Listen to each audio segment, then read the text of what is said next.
আমাদের মাননীয় প্রধানমন্ত্রী এবং আমাদের মন্ত্রী এবং আমিও প্রায় সময় বলি যে আমাদের ইতিমধ্যে টেকনিক্যাল কমিটি আমাদের তারা রিপোর্ট দিয়েছেন। বিশেষ করে আমরা বিভিন্নভাবে আরও বিভিন্ন দেশের সঙ্গে সলা পরামর্শ করছি কিভাবে দ্রুততার সঙ্গে আমাদের তিস্তা মহাপরিকল্পনা বাস্তবায়ন করতে পারি এবং সেখানে পানি সংরক্ষণ এবং সেই নদীর দুই পার কীভাবে কমানো যায় এবং সেখানে প্রয়োজনীয় নতুন কোনো ব্যারেজ তৈরি করতে হয় সেই বিষয়গুলো আমাদের বিশেষজ্ঞ টিমগুলো দফায় দফা সভা করছেন এবং সভা করেই আসলে একটা মহাপরিকল্পনা তো একদিনে বাস্তবায়ন করা সম্ভব নয়। তবে ইনশাল্লাহ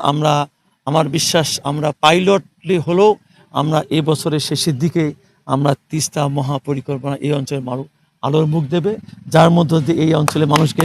দীর্ঘদিনের যে একটা চাওয়া প্রত্যাশা, তাই না, সেই তিস্তা পাড়ার মানুষের আমি আশা করব তারেক রহমানের সরকারের হাত দিয়েই সেটা শুরু হবে এবং ইনশাল্লাহ সেই আলোর মুখ আপনারা দেখতে